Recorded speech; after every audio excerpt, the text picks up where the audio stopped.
main function of a jail? To keep bad people that do bad things away from the people that do good things. That's right, we bad. Don't you ever talk that way to me. Never! Never!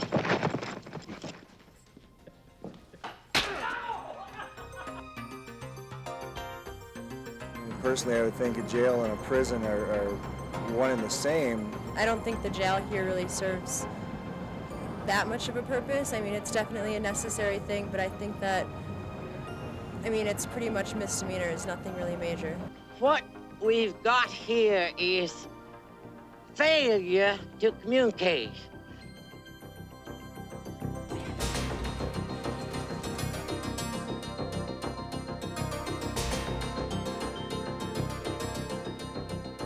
Everyone had their own concept of what a jail should be.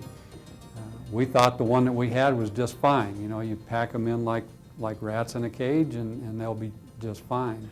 I think a community should be aware of what's going on in a jail in its community. I think it has an obligation to be aware because they're footing the bill.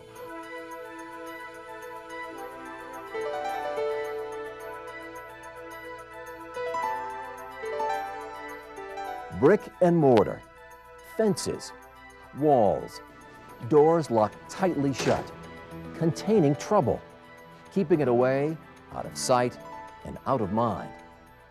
Jails. If we think about them at all, most of us picture the images of violence and danger we see on television or in the movies. We don't picture jails as a fundamental community service that directly affects our safety and security. We may not realize that jails are a primary responsibility for most local communities. We may not recognize that we influence the way jails are run or the jails reflect our values. But we do influence how jails function. And the more we know about them, the better equipped we are to make more informed choices about their operation. The purpose of this program is to provide basic information about jails. In the next few minutes, we'll look beyond the walls and go inside jails in a variety of communities. We'll discuss the roles jails play in the criminal justice system. We'll explore the major functions of jails and the challenges in carrying out those functions. And throughout this program, we'll look at how communities benefit from well-run jails.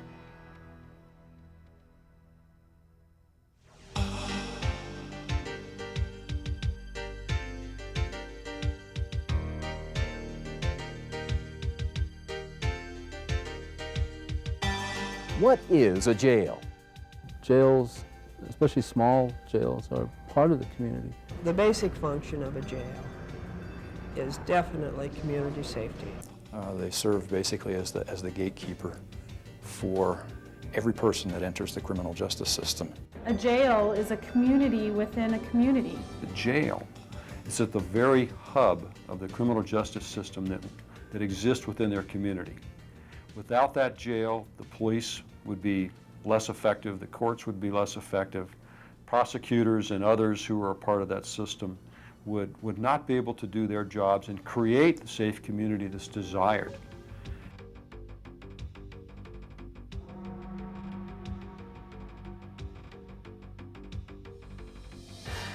Most jails are local facilities operated by local communities. They are also significant legal and financial responsibilities for those communities. Today, there are more than 3,000 local jails in the U.S. They are as diverse as the communities they serve, but all jails have 4 primary roles. Jails receive and process people when they are arrested for crimes.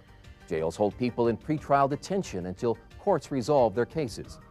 Jails incarcerate people who have been convicted of misdemeanor offenses and are sentenced to serve short terms in the local jail. Finally, jails hold people when they have been sentenced to state prisons and are awaiting transfer, when they violate probation or parole, and when they're being detained for other jurisdictions. One of the most misunderstood of these roles is pretrial detention. Let's examine this concept in more detail.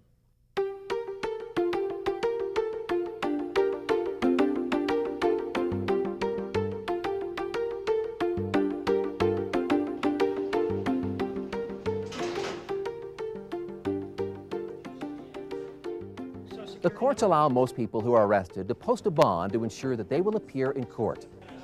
Yes, I'm here to bond up. People who are financially able to post a bond are released from jail, pending their trial.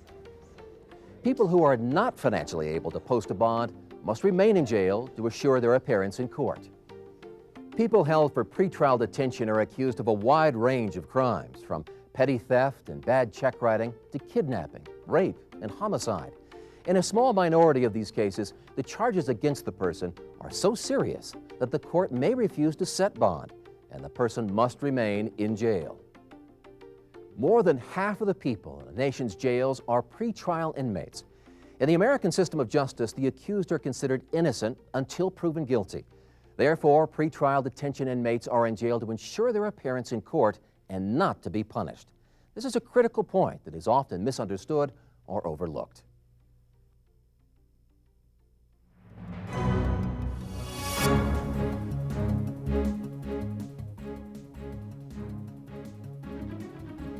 Jails and prisons. We often think of them as the same, but there are distinct differences between jails and prisons. As we've seen, jails receive newly arrested people directly from the street and hold a wide array of inmates for a variety of reasons, with most of those inmates being pretrial detainees.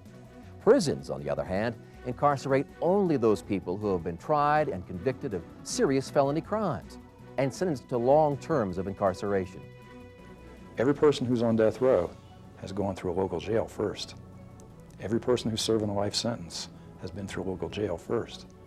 Of course, everybody who's come to jail on a very minor charge and then gotten out, is going through the same place. And that's what's truly unique about the jail, is that it has to be able to handle a tremendously broad range of people as they're brought in for incarceration.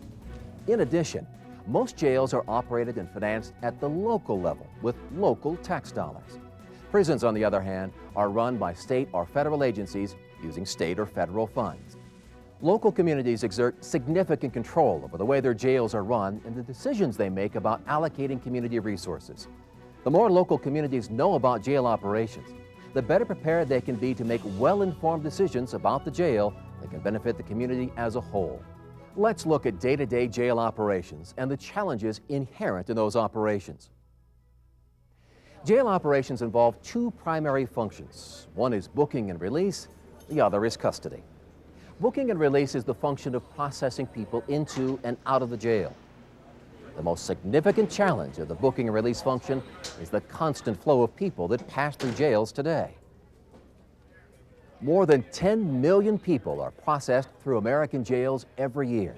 That's more than 1,000 people every hour of every day each year, every one of whom must be identified, searched, fingerprinted, photographed, and screened for risk and need. The challenges of processing people has to do with the numbers. We've seen a huge change in our inmate population in terms of numbers that we serve. And it's not even necessarily the numbers that are incarcerated, it's the numbers that go through booking. That's probably one of the biggest challenges that we have, is the people that get processed in, get fingerprinted, get booked, and then get released. The booking function is complicated not only by the sheer numbers of arrestees, but also by the fact that many new arrestees are in a state of physical or mental crisis when they enter a jail. They may be angry, afraid, intoxicated, or ill. Jails cannot choose whom they will accept. Jails must take all arrestees brought to their door, no matter what their condition, attitude, or frame of mind. Not only are large numbers of people processed into jails each day, but also significant numbers are released because they have posted bond, completed their sentences, or are transferred to other jurisdictions. I want to review your bond with you. Releasing inmates entails an entirely separate set of complex activities jail staff must perform. The second major function of jails is custody. Custody is the function of holding people in the jail. The primary goal of custody is to hold people in a manner that protects the safety and security of inmates, staff, and the community. Safety and security depend not only on the building itself, but also on the effective management of inmates. To ensure safety and security, jails require specialized structures and security systems that are expensive to build and maintain, including fences, walls, doors, locks, cameras, and communication equipment. In addition, the ability to manage inmate behavior is critical to maintaining safety and security. Managing inmate behavior is probably the most difficult challenge jails face. Jails are required to manage a tremendously diverse population. Just as jails have little choice about which arrestees they accept, they have little or no control over the number and type of inmates they house. Judges, prosecutors, and arresting agencies determine this. Jail populations include young and old, male and female, rich and poor, highly educated and uneducated, and all races and ethnicities. In fact, jail populations are primarily composed of local community members and include people from all segments of the community. In the community jail, the community detention facility, the offender is more than likely going to be part of the community. He's going right back into that same community, becomes a part of that community again. If there's one thing I could have citizens think about when they're making decisions about jail, it would be think about if it was their brother, their mother, their sister, their son that was in jail. Many inmates bring serious, sometimes life-threatening problems with them when they enter the jail. Jails must routinely manage fear, rage, violent, antisocial, or suicidal behavior, as well as problems associated with poverty, unemployment, and illiteracy. When inmates are housed here, they bring many problems with them, including mental health problems, long-term drug and alcohol addictions, family problems, and many financial problems. The first step in managing this diverse group of inmates is to classify them. This means jails must accurately assess the risks and needs of inmates, taking into account the danger they pose to themselves or others, their escape risk, their medical and mental health needs, and their behavior while in custody. To ensure safety and security, jails must be able to separate certain inmates from others. For example, they must be able to separate men from women, adult offenders from juveniles, violent or disruptive individuals from those who are nonviolent and compliant, and inmates who have physical or mental illnesses from those who are healthy. I think classification is probably the single most important component of our whole processes here at the detention center. I think sometimes the public thinks we just take them and throw them in a cell, and we don't do that. It takes a lot of review, it takes a lot of paperwork, and looking at these people from behaviors, past behaviors, present behaviors, to charges, to get them where they need to be and keep them safely secured, and where they're not in any danger. And if you don't have the space, which is the big thing that we've found before, when you have a 100-bed facility that's running 120 people, you have no place to move people around. The thing I found was interesting is once a facility is about 80% full, it's full. So you have room to move inmates from one area to another as the need presents it.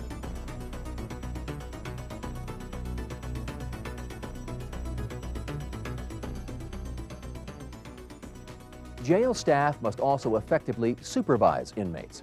Many problems in jails are reduced when staff clearly communicate expectations for inmate behavior, provide incentives for positive behavior, and hold inmates individually accountable when they violate rules. The behaviors often associated with jail inmates, assaults, vandalism, possession of dangerous contraband, and escapes, are greatly reduced when the inmate population is well managed. And with a reduction in these behaviors comes a reduction in costs to the community. Costs related to medical expenses, repairs and maintenance, and lawsuits resulting from injury and death. It's also important to recognize that when communities take custody of inmates, they assume control over and responsibility for all aspects of the inmates' lives: where they live, the condition of their housing, their personal hygiene, what they eat, what they wear, their medical and mental health, and their personal safety. This means jails are obligated to maintain their buildings in good repair and must provide clean and serviceable clothing, nutritious meals, medical and mental health care, physical exercise, and secure storage of inmate property.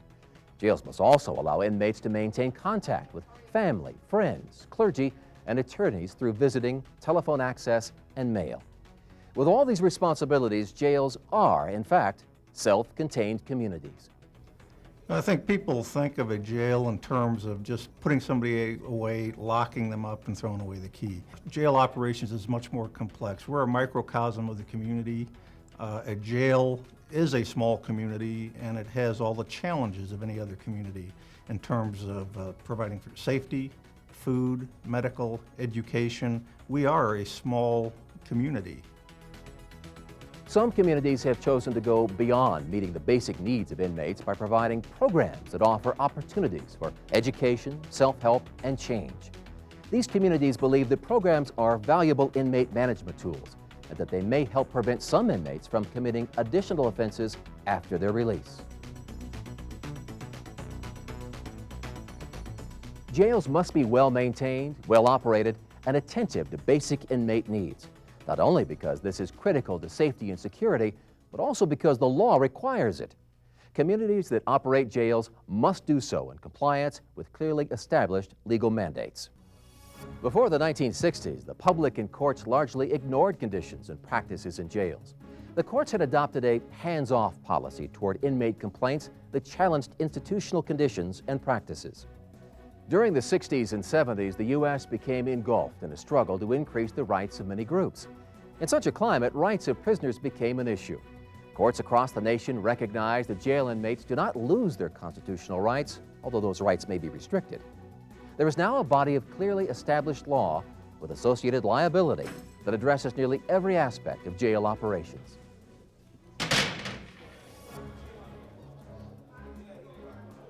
Failure to meet the legal standards for jail operations can lead to crises, such as inmate and staff deaths, escapes, riots, fires, and hostage incidents.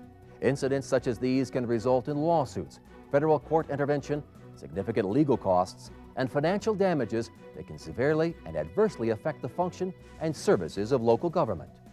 If they don't care, if they don't get involved in the operations of jails and the directions jails are going, then the resources that they now enjoy for the quality of life things like parks and recreation, museums, libraries, and things that enhance the overall quality of life for the community, they'll have to find other funding sources because the jail will eat up all of those resources. As we've seen, the jail is actually a self-contained community within a community containing a diverse population with diverse needs, a community that must carry out many complex activities in order to function, a community with a high level of potential liability. Adequate resources are essential for this community to operate effectively.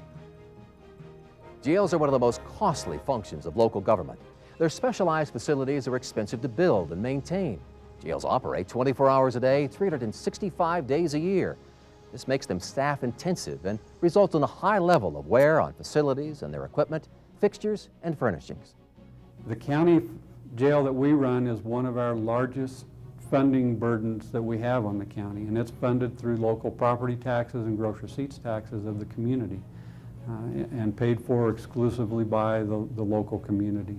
There's a cost to running a jail, but I think there's a bigger cost to running an inadequate detention facility. Staff are the most important and expensive resource contributing to the ultimate success or failure of a jail.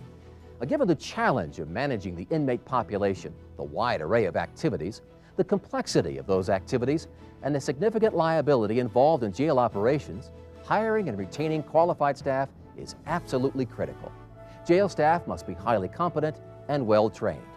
Our personnel are our most valuable resource that we have. And we can have the infrastructure, we can have a facility, but without appropriate staff and appropriately trained staff to manage that, we're dead in the water. They have to follow that inmate. They have to provide medical care when it's needed. They have to feed the inmate, you know, all these things. There is nothing more important in a jail than the guy that's working the floors.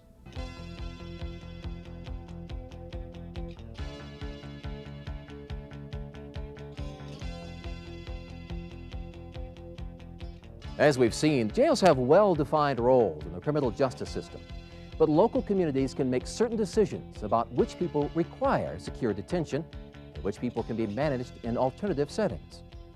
Alternative sentencing is for those nonviolent offenders who can carry out their court-ordered sentence in an alternative fashion, which means they can be trusted out in the community and come in here on an intermittent basis if they're spending the weekend with us in the work-ender program, or can be housed here in work release and go out to their regular job during the day and return. So we're a way of being very cost efficient, and on the community side it also means that those people stay productive in the community. They keep up with their court payments, they keep their employment so their family stays afloat, they keep up with their court-ordered classes, and in the case of the work-ender program, many community projects get done with that labor force that goes out on the weekends. Communities that understand the roles and functions of their jails are able to make well-informed decisions, not only about jail operations and resource allocations, but also about how their jails can be used most effectively. It should be viewed as a precious commodity, one that you use very scarcely and only for the public safety and public good, not necessarily because you don't know what to do with a problem and have it end up in a jail.